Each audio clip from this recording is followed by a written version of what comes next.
On November 9, 1918, Prince Maximilian of Baden, Chancellor to the Emperor, announced the abdication of Wilhelm II as Emperor of Germany and King of Prussia. Even though his empire was in the middle of a revolution, this decision was clearly not easy for Wilhelm, as he debated whether or not to abdicate until shortly before his abdication. Wilhelm had hoped to at least retain the title as King of Prussia, but this was not possible since the empire was in a confederation of states under the permanent presidency of Prussia, this meaning that the imperial crown was tied to the Prussian one. With revolutionary unrest growing, his chancellor, without permission of Wilhelm, announced the abdication of Wilhelm II and the then crown prince. Later that day, Social Democrat Philipp Scheidemann proclaimed Germany a republic. A day later, Wilhelm would board a train to the Netherlands where he received exile from Queen Wilhelmina. It would be the last time on German ground. November 28, 1918, Wilhelm formally abdicated with a written statement and thus ending the House of Hohenzollern's over 500-year rule in Prussia. His abdication stated, "I herewith renounce for all time claims to the throne of Prussia and to the German imperial throne connected therewith. At the same time, I release all officials of the German Empire and of Prussia, as well as all officers, non-commissioned officers, and men of the Navy and of the Prussian Army, as well as the troops of the Federate States of Germany from the oath of fidelity which they tendered to me as their Emperor, King, and Commander-in-Chief. I expect of them that until the re-establishment of order in the German Empire they shall render assistance to those in actual power in Germany, in protecting the German people from the threatening dangers of anarchy, famine, and foreign rule, proclaimed under our own hand and with the imperial seal attached."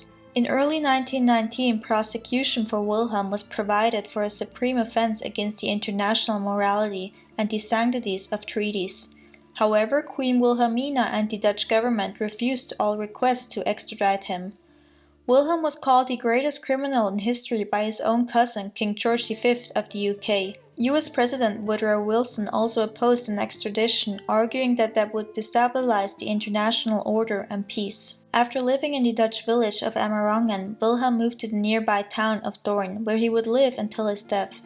He was held under strict conditions in his new home, only being allowed to move freely within a radius of 15 kilometers. His mail was constantly being checked and he was under permanent police surveillance.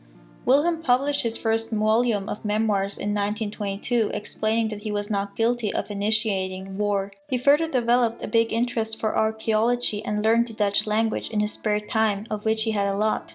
But his greatest passion while in exile was hunting. Although he himself never went back to Germany after abdicating, Wilhelm stayed in touch with many people from Germany and invited a lot of them over to the Netherlands. Wilhelm further had a house ministry back in Berlin that cared for all his possessions in Germany. His ministers visited him frequently in Doorn to update him on the situation in Germany. Wilhelm's life was shattered first in 1920 when his youngest son committed suicide, and secondly in 1921 when his wife, Princess Augusta, died suddenly.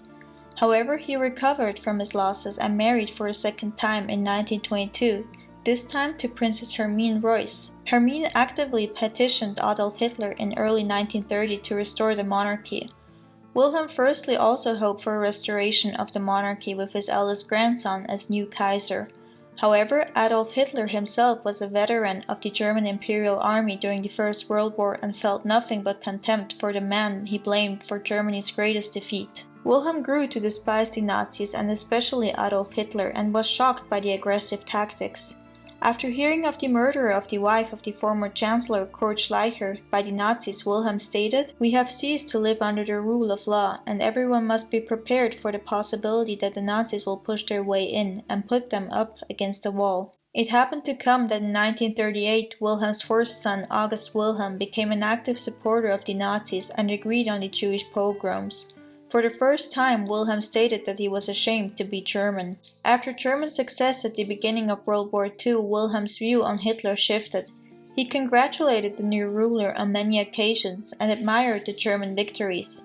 In one of his many letters to Hitler, he wrote, "My Führer, I congratulate you and hope that under your marvelous leadership the German monarchy will be restored completely." Hitler, however, remained unimpressed by Wilhelm's many letters and did not share the same enthusiasm as the former emperor. Hitler on one occasion even called Wilhelm an idiot. After the German conquest of the Netherlands, Wilhelm retired completely from public life. He was offered exile in England by former Prime Minister Winston Churchill, but declined as he wanted to die in Dorne. Even in his last years, Wilhelm never gave up on his vision of restoring the German monarchy. Wilhelm died on June 4, 1941, at the age of 82 of a pulmonary embolism, a blockage of an artery in the lungs. Despite the antipathy against the monarchy, Hitler wanted Wilhelm's corpse to be transported back to Germany for a state funeral. However, Wilhelm ordered his body to not be brought back to Germany unless the monarchy would be restored. His body is buried in the mausoleum at Haus Dorn, which has since then become a place of pilgrimage for German monarchists who gather there every year on the anniversary of his death to pay their homage to the last German emperor. This was the life of Emperor Wilhelm II of Germany after his abdication. If you enjoyed this video, please subscribe for more videos like this one. See you next time at Back to History.